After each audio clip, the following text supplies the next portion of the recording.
Thank you. కానీ కొంచెం తప్పు నా వైపు ఉంది. తప్పు మొత్తం నీ వైపు ఉన్నా కూడా నేను నీ వైపే ఉండేవాడిని. అన్నా ఇది మీకు అంకితమే. పుట్ట ముద్దుగా నిన్నే పట్టుకోగా చుట్ట బొంగరంలా నిన్నే చుట్టుకోగా గుడ్ మార్నింగ్ సూర్యుడల్లే తట్టి నిద్ర లేపినావు నాలో ప్రేమని గ్రీన్ సిగ్నల్ ఇచ్చుకోవే బుజ్జి గుండెలోకి వెల్కమ్ అంటూ రమ్మని నేను బటర్ఫ్లై మారా రాకెటాయ్ నీలో మ్యాజికే నన్నిలా మార్చనే. రేవంత్ అన్న నేను మీ బటర్ఫ్లైనే. పద్మావతి హ్యాపీయా? ఫ్లాట్ రిజిస్టర్ అయిందా? ఇక మొదలెడదామా? జై హింద్, జై భారత్, జై తెలంగాణ. ఫ్రెండ్స్, నేను మీ Girish Daramuni. Welcome to our channel Chitragupt. Telangana education without education minister. అదేంది గిరీష్ అట్లా మాట్లాడేసినావు? ముఖ్యమంత్రి వర్యులే కదా పోర్ట్ఫోలియో మొత్తం హ్యాండిల్ చేస్తారు అని అంటే, మళ్ళీ 3 సంవత్సరాల డిప్లొమా ఒక్క జియోతో ఎందుకయింది డైలమా? ఆర్ కాంగ్రెస్ కార్యకర్తలే ఆర్ కాంగ్రెస్ నాయకుల సంతానాలే ఇవాళ పచ్చ కాంగ్రెస్ వర్సెస్ పాత కాంగ్రెస్ ఆర్ పచ్చ కాంగ్రెస్ వర్సెస్ అచ్చా కాంగ్రెస్ అని చెప్పి కొండా సుష్మిత ఎందుకు నిరసన సెగ తన బర్త్డే రోజు మాట్లాడాల్సి వచ్చింది? ప్రజల ఆస్తులకు 22A, కాలేజీలకేమో జియో నంబర్ 97. 6 గ్యారెంటీలు దూరం అయోమయంలో అనుముల వారి సర్కార్ అని చెప్పి ఇలా మాట్లాడుతున్నారు. Let's debate in detail friends. Congress యొక్క ప్రామిస్ ఎలక్షన్ల కంటే ముందు గ్యారెంటీలు, బంగారాలు, ఉద్యోగాలు, తెలంగాణ ఆత్మగౌరవం. ఎలక్షన్ల తర్వాత నోటీసులు, డిలేలు, డెమాలిషన్లు, సాకులు.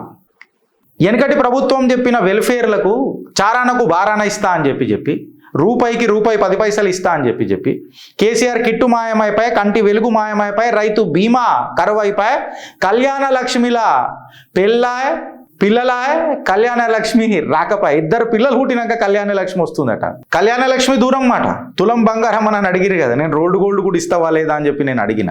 తులం బంగారం దూరం మాట. మా తోబుట్టువులకు స్కూటీలు ఇస్తానన్నారు. ఇవాళ యావత్ తెలంగాణ యువత అడుగుతున్నది, hey Congress sweetie where is my scooty అని చెప్పి. వీటి గురించి చర్చిద్దామా అని అనుకునే తరుణంలోనే కొండా సుష్మిత పేరుడు వేల్చేసింది ఒక మాట. పచ్చ కాంగ్రెస్ వర్సెస్ అచ్చా కాంగ్రెస్ అని అంటున్నారు. కాకపోతే తెలంగాణ ప్రజలు క్లియర్ కట్గా అర్థం చేసుకున్నారు. ఏందనంటే పచ్చ కాంగ్రెస్ వర్సెస్ పాత కాంగ్రెస్ అని చెప్పి మాట్లాడుతున్నారు. ఇవాళ కాంగ్రెస్ కరడు కట్టిన కాంగ్రెస్ కార్యకర్తలే వాళ్ళు ఇగ్నోర్ ఫీల్ అవుతున్నారు. అసలు ఈ కొత్త పచ్చ కాంగ్రెస్ వచ్చి పాత కాంగ్రెస్ వాళ్ళని ఆర్ అచ్చా కాంగ్రెస్ వాళ్ళని ఆపుతున్నది ఏంది? వీళ్ళేంద్ర ఆపేది అననే చర్చ మొదలైంది. ఇది ఇయ్యాలటికైనా మొదలైంది కాదు. కొండా సుష్మిత, కొండా సురేఖ గారి కూతురుది. మేడారం టెండర్ల నుంచి మొదలై కాంగ్రెస్ క్లాస్ రూమ్ల నుంచి ఇవాళ మీడియా మైక్రోఫోన్ల దాకా, మీడియా కెమెరా పిక్సెల్ల దాకా వచ్చింది అని అంటే కాంగ్రెస్లో జరుగుతున్న అంతర్గత వివాదాలు ఏ రకంగా ఉన్నాయి అని అనేది ఒకసారి జర మీరు ఆలోచించరు ఫ్రెండ్స్. మళ్ళా ఇవన్నీ జరుగుతున్న తరుణంలో అనుముల వారి సర్కార్ అనగా మన రేవంత్ రెడ్డి రాష్ట్ర ప్రభుత్వం నడుపుట్ల గ్రిప్ కోల్పోతున్నాడా అననే ఒక క్వశ్చన్ వస్తుందా లేదా?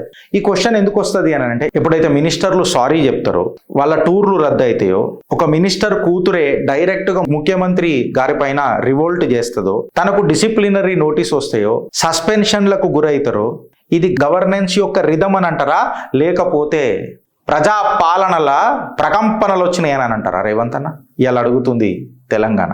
అడుగుతున్న ముచ్చట్ల ఇంకొకటి కూడా ఉంది రేవంత్ అన్న. ఏంటి తెలుసా? మళ్ళీ ఇది అనుముల వారి సర్కారా లేకపోతే షోకాస్ నోటీస్ల సర్కారా అని చెప్పి మాట్లాడుతున్నారు. ఎందుకనంటే ఇప్పటికీ పబ్లిక్కి మీరు ఇచ్చిన హామీలు పెండింగ్ ఉన్నాయి. విద్యార్థులకు అన్సర్టనిటీ ఇచ్చిండ్రు. కాంగ్రెస్ లీడర్లకు నోటీసులు ఇస్తున్నారు.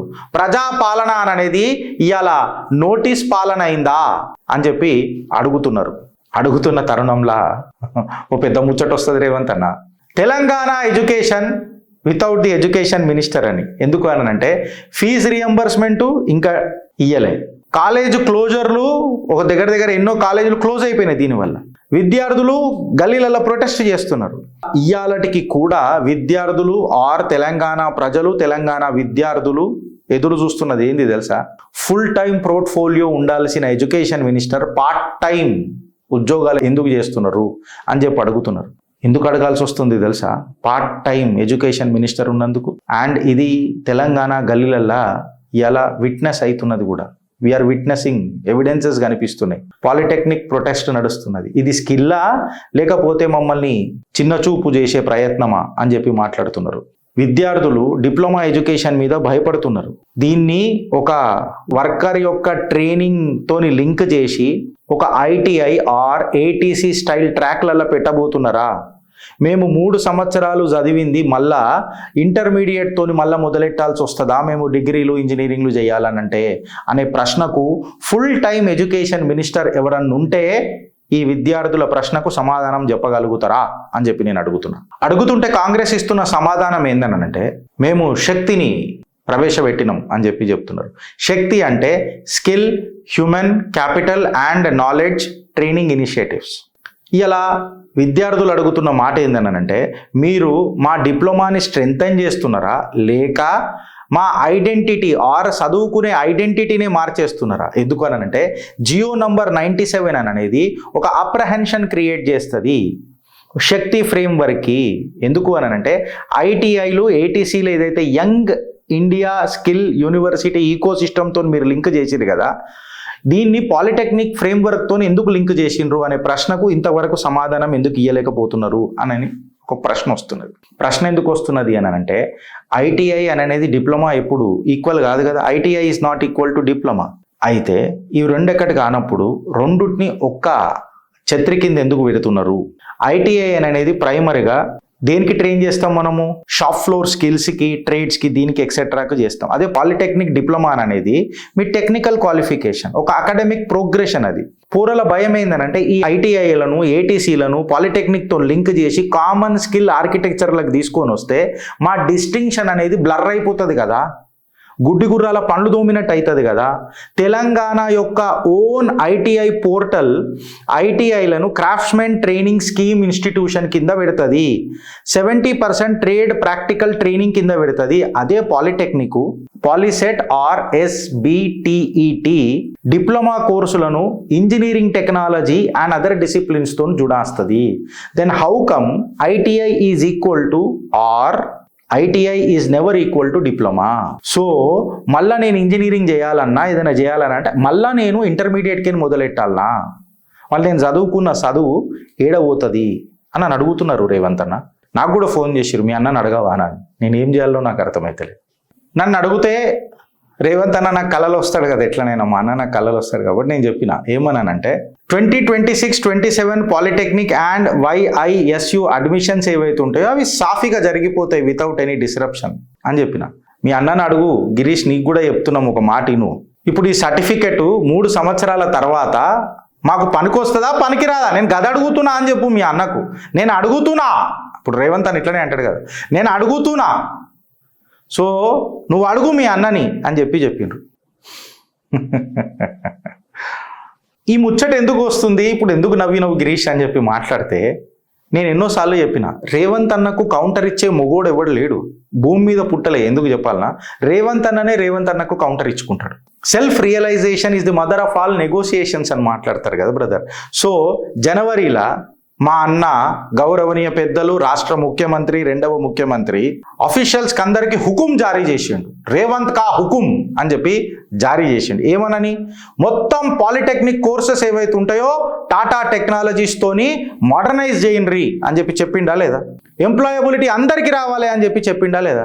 నెలల తర్వాత జియో నంబర్ 97 రాగానే పాలిటెక్నిక్ పాత్ని డైరెక్ట్గా లార్జర్ స్కిల్ యూనివర్సిటీకి జుడాంచిండ్రు అని అంటే ఇది పోరలకు డౌట్ ఇస్తున్నది. వీళ్ళకు ఉన్నది ఇప్పుడు అప్రహెన్షనే. ఆ అప్రహెన్షను గౌరవనీయ పెద్దలు ముఖ్యమంత్రి వర్యులు క్లియర్ చేస్తే అయిపోతుంది. మళ్ళీ ఇది అకాడమిక్ ల్యాడరా లేకపోతే పక్కకు పాము పెట్టిర్రా కైలాస మాటల బుస్ మన కిందికి దొక్కనికే? నేను చెప్పలేకపోతున్నా. మీ బాధ నా బాధ కాదా అని చెప్పి చెప్తా ఉన్నా. వికారాబాద్ పోరలు ఫోన్ చేసిరే నాకు. వికారాబాద్ పోరలు ఫోన్ చేసి ఒకటే మాట అన్నారు, గిరీష్ ఇదేమన్నా సెక్రటేరియట్ ఫైల్ అనుకున్నావా నువ్వు సెక్రటేరియట్ ఉద్యోగం చేస్తున్నావు అంటే ఇలా చేస్తలేదు, మళ్ళీ ఎందుకు చెప్తున్నావు నువ్వు అట్లా? ఇది సెక్రటేరియట్ ఫైల్ కాదు. మేము ఏం డిమాండ్ చేస్తున్నాం అని అంటే జియో నంబర్ 97 విత్డ్రా చేయమని అంటున్నాం అంటే నేను చెప్పిన అమ్మో ఇది నాకు సంబంధం ఇష్యూ లేదు, నేను ఎట్లా విత్డ్రా చేయగలుగుతారా భయ్ అని చెప్పిన. గిరీష్ భాయ్ నేను గదే చెప్తున్నాం, అన్నకు చెప్పు నువ్వు కూడా, నీ అన్న మీ మాట వింటాడు కదా, నువ్వు డిప్లొమా ఎడ్యుకేషన్ని డైల్యూట్ చేయకూర్రి, స్కిల్స్ పెంచుర్రి కానీ డిప్లొమా స్థాయిని మాత్రం తగ్గించకూర్రి, నేను చెప్తా మా అన్నకు అని చెప్పిన. అన్న నా మాట వింటారని చెప్పి నేను అనుకుంటున్నా. ఇవాళ ప్రతిపక్షాలు వాళ్ళతో నిలబడి ఉన్నాయి. బీఆర్ఎస్ వాళ్ళు అయితే మొత్తం కాళ్ళకు గజ్జలు కట్టుకొని కాంగ్రెస్ ఉరికిపిచ్చి క్వశ్చన్లు అడుగుతున్నారు. తెలంగాణ యువత భవిష్యత్ కన్ఫ్యూజన్లు ఎందుకు పెడుతున్నారు అని చెప్పి ఇప్పుడు ఒక డిప్లొమా అననే కోర్సు ఇండిపెండెంట్ టెక్నికల్ స్టేటస్ని కోల్పోతే పోరలు కాన్ఫిడెన్స్ కోల్పోతారు, పేరెంట్స్ వాళ్ళు పెట్టిన ఇన్వెస్ట్మెంట్ కోల్పోతారు. తెలంగాణ మిడిల్ క్లాస్ ఇంజనీరింగ్ డ్రీమ్లు కోల్పోతారు.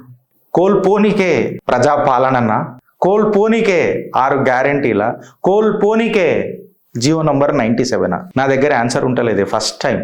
నేను ఆశ్వాసం ఇచ్చిననే అప్పటికి, మా అన్న అట్లా కానియాడు, మా అన్న నువ్వు ఎడ్యుకేషన్ మీద ఎంత పెద్దగా మాట్లాడిండు మా అన్న చూసిరు కదా మీరు అందరూ అని అంటే, మేమందరం చూసినాం. హైడ్రా మాకు యాదొస్తుంది, మూసి మాకు యాదొస్తుంది. నిన్నాక మొన్న మంది ఆస్తుల మీద తెచ్చిన ప్రొహిబిషన్ 22A గుర్తొస్తుంది, నాకు గుర్తొస్తుంది అని చెప్పి తెలంగాణ ప్రజలు మాట్లాడుతుండ్రు. హైదరాబాద్ సెంట్రల్ యూనివర్సిటీలో 400 ఎకరాల యూనివర్సిటీ భూమిని ఏ రకంగా ఒక కంప్లీట్ ఎన్విరాన్మెంటల్ ఈకాలజీని ధ్వంసం చేసే ప్రయత్నం చేసింది ప్రజాపాలన సర్కార్ గుర్తొస్తుంది. కంచా గచ్చిబౌలి ఫ్లాష్ పాయింట్ మాకు గుర్తొస్తుంది గిరీష్ అని చెప్పిండ్రు. ఆడికి ఆగిపోతే ఇలా భూదాహం ఆగక 22A కింద నిన్న రిజిస్ట్రేషన్ చేసుకున్నది ఇవాళ ప్రొహిబిషన్లో పెట్టిండ్రు. మాకు ఫ్రస్ట్రేషన్ తీసుకొని వచ్చిండ్రు, మాకు గుర్తొస్తున్నది అని చెప్పిండ్రు. గిరీష్ భాయ్ గాడికి ఇడిచిపెట్టు, ఇగో ఇవాళ మాట్లాడుతున్నాము. పోకిరి సినిమాలో ఒక డైలాగ్ ఉంటుంది, పద్మావతి హ్యాపీయా, ఫ్లాట్ రిజిస్టర్ అయిందా అని చెప్పి ఒక పోకిరి సినిమా ఉంటుంది. నన్ను అడుగుతున్నారు గలగల పారుతున్న గోదారిలా అని, నేను ఒకటే పాట పాడుతున్నా, డోలే డోలే దిల్ జరా జరా అని. ఎందుకు చెప్పాలనా, 200 కోట్ల విలువ కలిగిన భూమి 7 కోట్లకు ఎట్టిచ్చిర్రన్నా ముఖ్యమంత్రి కుటుంబ సభ్యులకు అని చెప్తున్నారు. ఇప్పుడు డైలాగ్ వస్తుంది, థ్యాంక్ యూ, నాది కూడా కొంచెం తప్పు ఉండే, నువ్వు మొత్తం తప్పు చేసినా నేను నీకే సపోర్ట్ చేస్తుండే, నేను బటర్ఫ్లై మారా రాకెటాయ్ కదా అన్న కదా.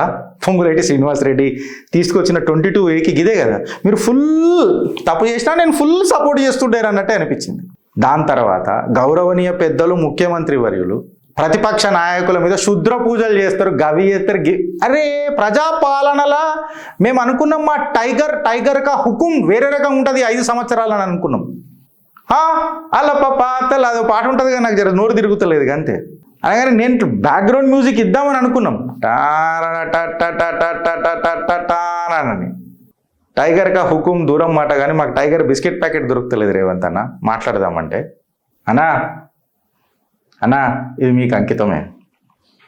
పుట్ట ముద్దుగా నిన్నే పట్టుకోగా, చుట్ట బొంగరంలా నిన్నే చుట్టుకోగా, గుడ్ మార్నింగ్ సూర్యుడల్లే తట్టి నిద్ర లేపినావు నాలో ప్రేమని, గ్రీన్ సిగ్నల్ ఇచ్చుకోవే బుజ్జి గుండెలోకి వెల్కమ్ అంటూ రమ్మని, నేను బటర్ఫ్లై మారా రాకెటాయ్ నీలో మ్యాజికే నన్నిలా మార్చనే. రేవంత్ అన్న నేను మీ బటర్ఫ్లై, భారత్ మాతాకి జై.